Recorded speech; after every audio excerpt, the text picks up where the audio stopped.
안녕하세요. 저는 소명학교에서 역사를 담당하고 있는 슈퍼맨입니다. 오늘은 여러분들께 기독교 세계관으로 역사 배우기에 대해서 나눠보겠습니다. 소명학교 사회과의 목표를 한번 같이 보도록 할 텐데요. 소명학교 사회과의 교육 목표와 철학은 창세기 1장 1절부터 시작합니다. 태초에 하나님이 천지를 창조하시니라. 태초, 시간의 개념이죠. 그리고 1장 27절, 28절에 하나님이 우리의 모양과 우리의 형상대로 곧 하나님의 형상대로 사람을 창조하셨다고 나오고 있습니다. 그리고 우리 사람들을 지으시고 생육하고 번성하고 땅에 충만하고 땅을 정복하라 라고 하는 명령을 우리에게 주셨습니다. 그래서 여기에서 보면 시간, 즉 하나님께서 창조하고 운영하고 계시는 시간, 그리고 하나님께서 창조하시고 운영하고 계시는 공간, 하나님의 시공간 속에서 살아가는 사람들의 사회, 그래서 시간과 공간과 사회, 이것이 바로 사회과를 구성하고 있는 핵심 철학이자 교육 목표입니다. 오늘은 제가 맡고 있는 역사에 대해서 조금 더 깊게 나눠보겠습니다. 자, 잠시 수업 상황극을 함께 보시고 이어서 나눠보도록 하겠습니다. 같이 보시죠. 슈퍼맨 근데 저는 역사를 솔직히 왜 배워야 되는지 잘 모르겠어요. 외울 것도 너무 많고, 머릿속에도 안 들어오고, 그냥 하기 싫어요. 누구나 다 그런 고민을 할 수 있을 텐데 우선 그 질문에 앞서서 과연 하나님이 우리에게 허락하신 한 번뿐인 인생, 그것을 어떻게 살아야 될지. 왜냐하면 외운 거는 시험이 끝나면 다 잊어버리거든. 근데 정말 중요한 것은 우리가 잘 분별하고 선택하기 위해서 역사를 배우는 거거든. 그런 마음을 우리가 갖는 게 더 중요할 거라고 생각해. 선생님, 그런데 성경에 보면 역사는 하나님이 이끌어 가신다고 했는데 그러면 제가 하는 선택은 의미가 없는 거 아니에요? 어차피 하나님이 이끌어 가신다면서요. 그것도 너무 좋은 질문이고 기독교인이라면 반드시 해봐야 될 질문이야. 하나님이 창조하시고 또 다시 이 땅에 오셔서 심판하시겠다고 얘기해서 시작과 끝이 있거든. 그것을 역사에서는 직선사관이라고 해. 근데 하나님이 아무렇게나 그 역사를 이끌어 가시는 게 아니라 어떤 방향이 있고 목적이 분명히 있는 거거든. 그래서 성경에도 보면 요셉의 이야기 한 번쯤은 들어봤을 텐데 하나님이 앞서서 보냈다라는 고백을 창세기에서 하고 있거든. 요셉이 형에게 팔렸으면 너무 원망받을 텐데 그것을 향한 어떤 하나님의 계획이 분명히 있었다는 거지. 그래서 기독교인은 역사를 바라볼 때 역사 앞에 서 있는 것이기도 하지만 동시에 하나님 앞에 서 있는 것이고, 우리의 자유의지를 그렇다고 제한하시냐? 그렇지 않아. 하나님은 우리의 자유의지도 끌어안으시고 하나님의 목적을 이루어 가실 수 있는 분이거든. 그래서 그것에 대한 부담은 너무 갖지 말되, 다만 우리의 자유의지를 가지고 하나님의 목적하신 방향에 따라서 선택한다면 더 멋지고 하나님이 계획하신 그 풍성한 삶을 누리지 않을까? 네, 여러분들 영상 재밌게 잘 보셨나요? 네, 짧은 영상이지만 이 안에 어떻게 보면 제가 이야기하고자 하는 부분들이 다 들어있어요. 그러나 우리가 조금 더 함께 살펴보도록 하겠습니다. 자, 먼저 역사라는 말의 어원을 좀 살펴보면 좋겠는데요. 동양에서는 역사가 한자로 지내다는 의미하고 기록한다는 의미를 가지고 있습니다. 그런데 중국의 오래된 설문해자라고 하는 책에 보면 역사라고 하는 것은 정확해야 된다, 치우침이 없어야 된다라는 의미가 있는 거거든요. 그러니까 기록할 때 조금 더 사실에 가깝게 기록해야 된다는 의미가 있고요. 서양은 고대 그리스어의 히스토리아라고 하는 데서 히스토리가 왔는데, 그 히스토리아라는 뜻이 탐구하고 조사한다, 뭐 그런 의미가 있습니다. 그래서 역사라고 하는 것은 정리하면 일어난 사실 자체가 있잖아요. 그리고 그 사실 자체가 어떻게 되죠? 역사가를 만났을 때 그 역사가에 의해서 선택되어진단 말이에요. 그리고 선택되어질 때 역사가의 해석은 들어가는 거죠. 사실을 선택하는 동시에. 그리고 역사가의 해석 자체도 사실은 객관적이기는 어렵습니다. 왜냐하면 이미 역사가가 그것을 선택했다는 게 여러 사실 중에 선택됐다는 게 이미 주관적이고 해석이 들어간 것이기 때문에 그렇습니다. 자, 그러면 이 역사는 어떤 절차에 의해서 쓰여지게 되는 걸까요? 자, 우리 그 주변에 뭐 유물이라든지 유적들 이런 게 있어요. 그걸 다 사료라고 얘기하거든요. 그러니까 기록물이나 유물이나 유적 이런 것들을 역사가들이 모으고 또 그것을 비판하고 분석하고 종합하고 해석을 해요. 그 다음에 기록을 하는 겁니다. 그것이 1번, 2번, 3번 단계로 진행이 되는 것이고요. 그래서 정리하면 역사가들은 사료에 담긴 역사적 사실을 바탕으로 역사를 쓴다는 것이죠. 자, 그래서 오늘날에도 이 사료로 활용될 것들이 굉장히 많아요. 사진기, 뭐 동영상, 그리고 SNS까지 많이 있습니다. 그러면 조금 더 본질적인 질문을 다시 던질게요. 역사를 배우는 이유는 여러분 무엇이라고 생각하시나요? 역사를 배우는 이유. 가장 많이 나오는 대답은 이런 거예요.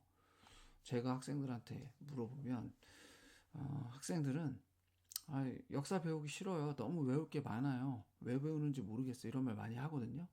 그런데 일단 수능 시험이나 검정고시를 보려면 시험을 보기 위해서 역사 공부는 해야 됩니다. 그런데 그게 전부는 아니잖아요. 그래서 어떤 사람은 조금 더 깊게 생각하는 사람은 교훈을 얻기 위해서라고 얘기해요. 그래, 과거의 어떤 사실을 통해서 잘못된 것을 반복하지 않기 위해서 교훈을 얻는 건 의미가 있죠. 그런데 공부를 많이 해야 됩니다. 조금 하는 게 아니라 많이 해야 돼요. 자, 이런 상황에서 학생들이 설득이 되느냐? 안 돼요. 그래도 대학에 가면 취업을 준비해야 되고, 그 취업 보장도 안 되고, 돈벌이도 안 되는데, 역사를 뭐하러 공부하냐? 근데, 주변에 이렇게 면접을 보는, 대기업에서 면접을 보는 분들의 이야기를 들어보면, 취업하려고 스펙을 쌓고 각종 자격증을 다 똑같이 준비하다 보니까 다 비슷비슷하다는 겁니다. 독창적인 게 어떤 자기만의 관점이나 이런 것이 보여지지 않는다는 거예요. 그럼 역사를 공부하면 다른 사람을 만나고 다른 시대를 배우고 그럼 역사가 반복되기 때문에 또 되풀이되기 때문에 오늘날 어떤 상황을 맞닥뜨렸을 때 그것을 분별하고 어떻게 선택해야 될지에 대한 안목이 생기는 거거든요. 해안이 생긴다고 할 수 있는 거죠. 사실 그것만 보더라도 우리가 역사에 대해서 다시 한번 좀 생각하고 내가 다른 사람 다 동영상 보고 유튜브 볼 때 과거의 역사에 대해서 다시 한번 본다면 좀 차별성이 생기지 않을까라고 역으로 한번 역사를 배우는 이유에 대해서 말씀드릴 수 있을 것 같습니다. 자, 그런데 사실은 여러분들 지금 앞에 보시는 이 코끼리를 보면 어느 부분을 만지느냐에 따라서 어느 부분을 보느냐에 따라서 다양하듯이 역사를 보는 관점도 이와 같이 다양하다고 할 수 있어요. 먼저 순환론적 역사관이 있습니다. 순환론적 역사관은 동양의 윤회 사상처럼 역사는 수레바퀴라고 하듯이 흥망성쇠,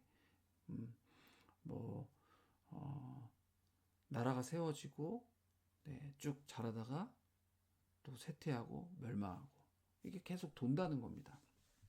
이게 순환론적 역사관이고요. 또 두 번째는 진보주의 역사관인데 역사는 계속 앞으로 나아가고 발전한다는 거예요. 과연 또 계속 발전하느냐? 뭐 현대의 제1차 세계대전, 민간인 5천만 명, 1,000만 명, 어마어마한 숫자가 죽었던 전쟁이죠. 과연 이게 진보했다고 볼 수 있느냐? 또 하나는 계급주의 역사관이에요. 가진 자와 못 가진 자, 자본가와 노동자는 서로 싸우는 투쟁의 대상이라고 본 역사관이 계급주의 역사관입니다.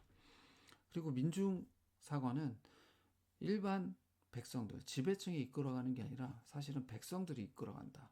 이거는 사실은 한 단면만 본 역사관일지도 모르겠습니다.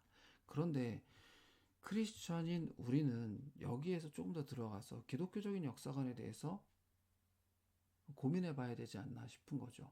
그래서 제가 한 4가지 정도의 성경 말씀들을 좀 가지고 왔습니다. 이건 어떤 거냐면 요셉을 인도하신 하나님, 요셉 이야기 한번 좀 들어보셨을 거예요. 형들에게 버림을 받고 팔려가게 됐죠. 거기에서 감옥에서 얼마나 많은 고생을 했습니까? 그리고 나중에 형들을 만나게 됩니다. 그런 과정을 다 겪으면서 원한이 쌓일 것도 같은데 요셉의 고백은 나를 보내신 것은 형들이 아니라 누구나 하나님이 나를 먼저 보내셨다라고 고백합니다. 하나님의 개입하심이 있었다는 거죠. 그리고 출애굽기 12장 51절에 최종적으로 바로의 그 억압에서부터 이스라엘 민족이 탈출하면서 출애굽하면서 했던 고백이 하나님이 인도하셨다라는 고백이 나오거든요. 하나님이 개입하신 거죠. 그리고 신약으로 오게 돼서 요한복음 3장 16절 17절 너무나 잘 알려진 귀한 말씀이죠. 하나님이 세상을 이처럼 사랑하사 독생자를 주셨으니 이는 저를 믿는 자마다 멸망치 않고 영생을 얻게 하려 하심이라.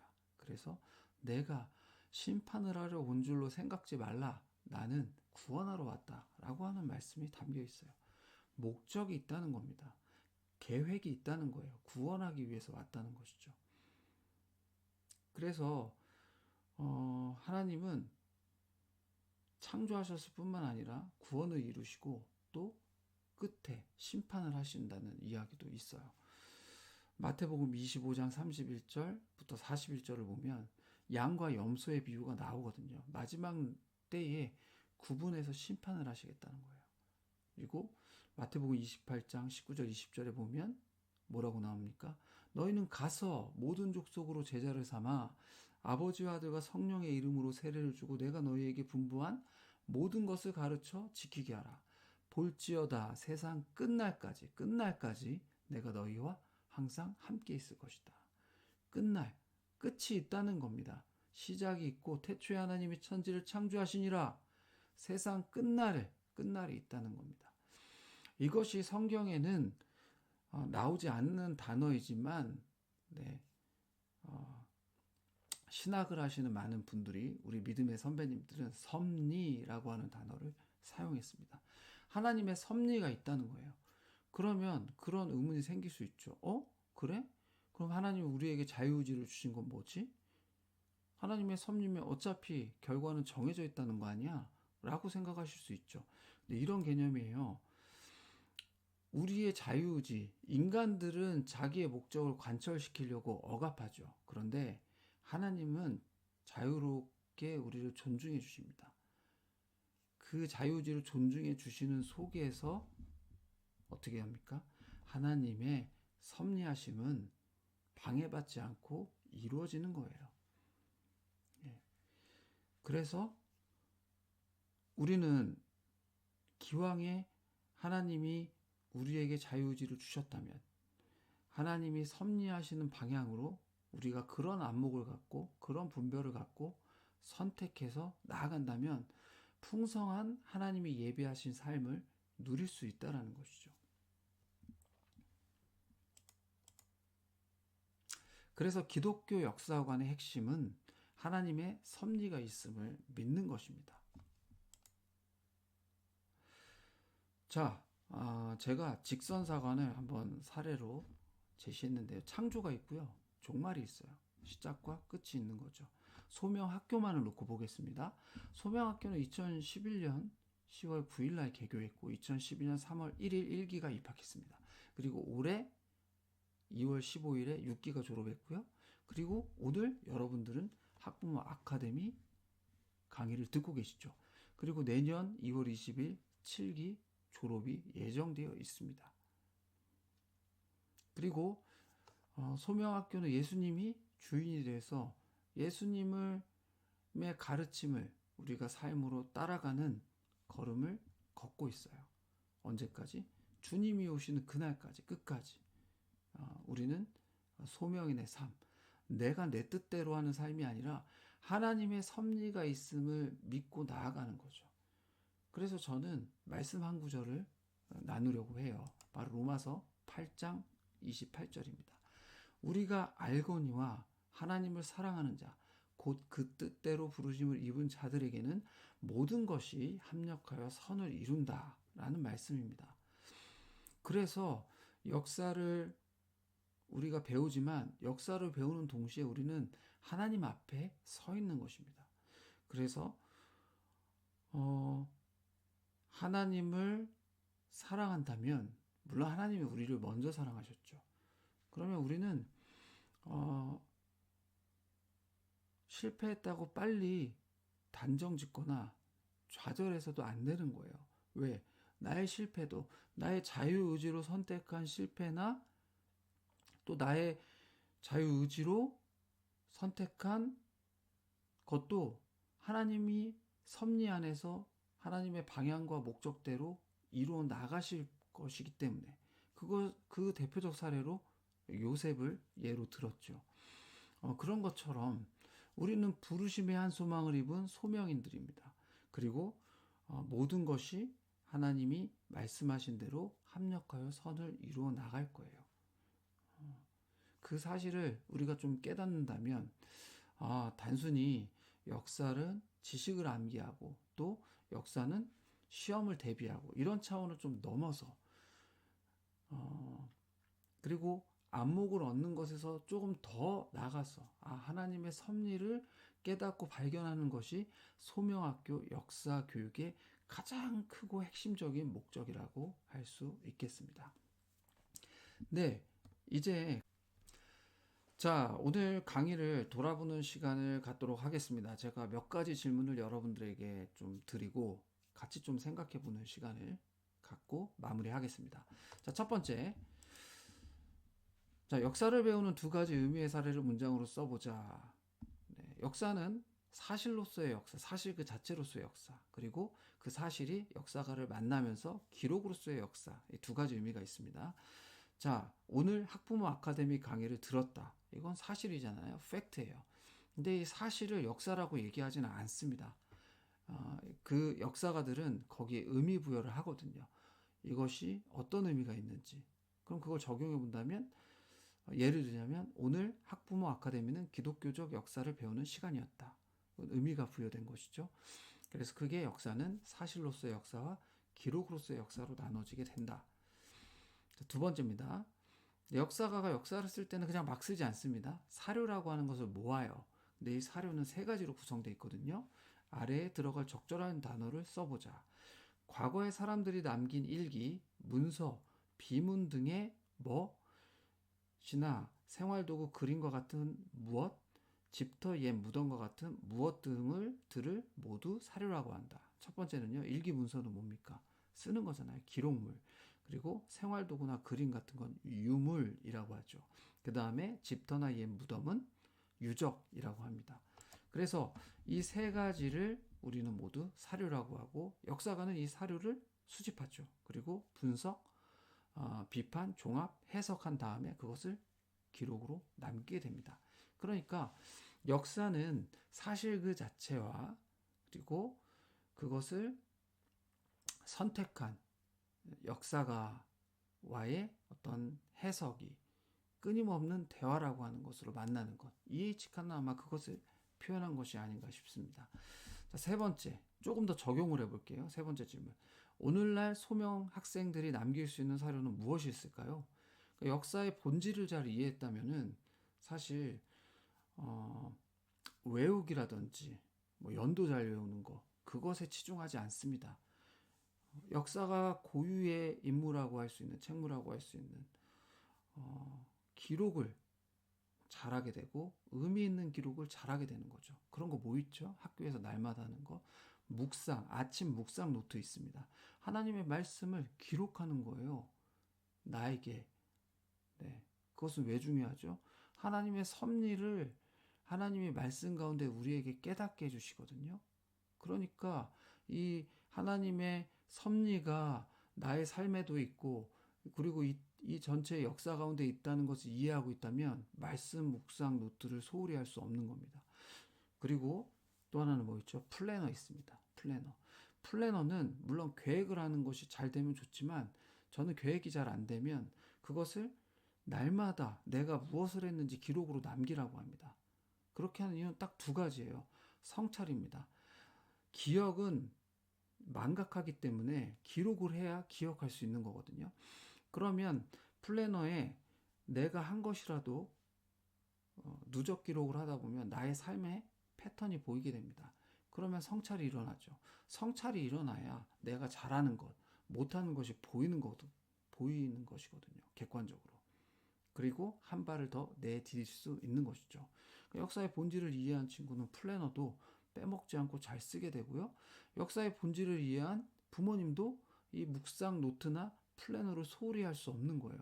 다른 건 제대로 못하더라도 이 두 가지는 꼭 잡고 있어야 역사의 본질을 깨닫고 한 걸음씩 내디딜 수 있다고 저는 생각합니다. 또 중요한 건 학기 말 끝날 때 쓰는 게 뭐가 있습니까? 성찰 아람 나눔이 있어요. 내가 나를 돌아보고 기록하는 겁니다. 의미를 남기는 거예요. 그것이 역사가가 되는 거거든요. 그러니 그 기록이 얼마나 가치가 있고 중요하겠습니까?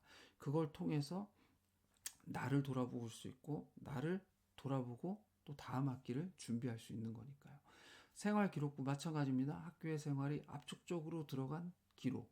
이것도 역사라고 할 수 있겠죠. 자, 그 다음 질문은요. 하나님께서 여러분의 인생에서 섭리하신 경험이 있다면 나눠보자. 제가 김종국 사진을 넣었습니다. 김종국은 연예인이죠. 런닝맨으로 이름이 널리 알려지기도 했고 또 가수이기도 하죠. 제 고등학교 선배인데 네, 지금은 아주 그 친밀한 사이가 됐습니다. 고등학교 때 사실 제가 남자 고등학교를 나왔는데 그때는 선배 후배 간에 규율이 굉장히 엄격했습니다. 그래서 제가 고등학교 때는 그렇게 모범적이지 못했거든요. 그래서 선배들이 학기 초에 뭐 돈을 뺏은 게 아니라 저를 교육시키면서 그때 이제 좀 강하게 교육을 받았죠. 그런데 나중에 저는 교사가 됐고 김종국이라고 하는 선배는 연예인이 됐습니다.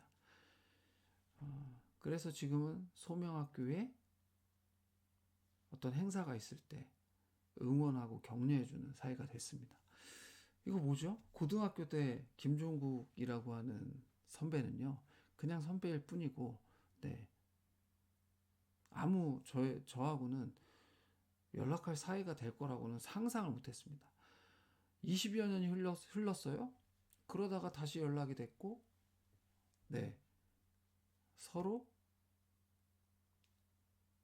도움이 필요할 때 도움을 줄 수 있는 그런 사이가 된 거예요. 저는 이것이, 사실은 저에 대한 도움보다는 소명 학교를 향한 하나님의 섭리하심이 있다고 저는 그렇게 해석이 되어지거든요. 그런 것처럼 섭리하심이 느껴질 때는 참 놀랍기도 하고 하나님의 이끄심에 대한 기대감도 생기고 그런 것 같습니다.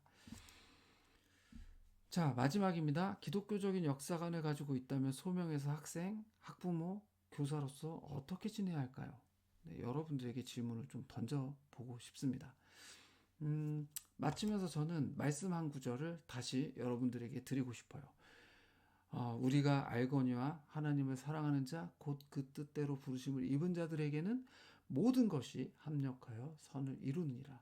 그래서 여러분, 이 말씀을 붙들고 있는 사람이 역사를 공부한다면 공부할수록 겸손할 수밖에 없는 거예요. 그리고 아버지 되신 하나님께서 섭리하시는 것이 나의 자유의지를 뺏는다 이렇게 생각하지 않아요. 그분이 좋은 것으로 선한 것으로 인도하시지 않을까요? 그러면 우리 자유의지를 기꺼이 내드려서 그분이 원하는 선택을 하루하루 어떻게 하면 할 수 있을까? 그것을 오히려 적극적으로 그 선택을 해나가고 싶지 않을까요? 네. 이 말씀을 여러분들이 기억하시고 또 다음 주에는 직접 좀 만나서 우리 학생들이 배우는 이 역사를 부모님들도 같이 좀 경험해보는 시간이 있으면 좋겠습니다. 네, 긴 시간 경청해 주셔서 대단히 감사합니다. 이상으로 마치겠습니다. 안녕히 계세요.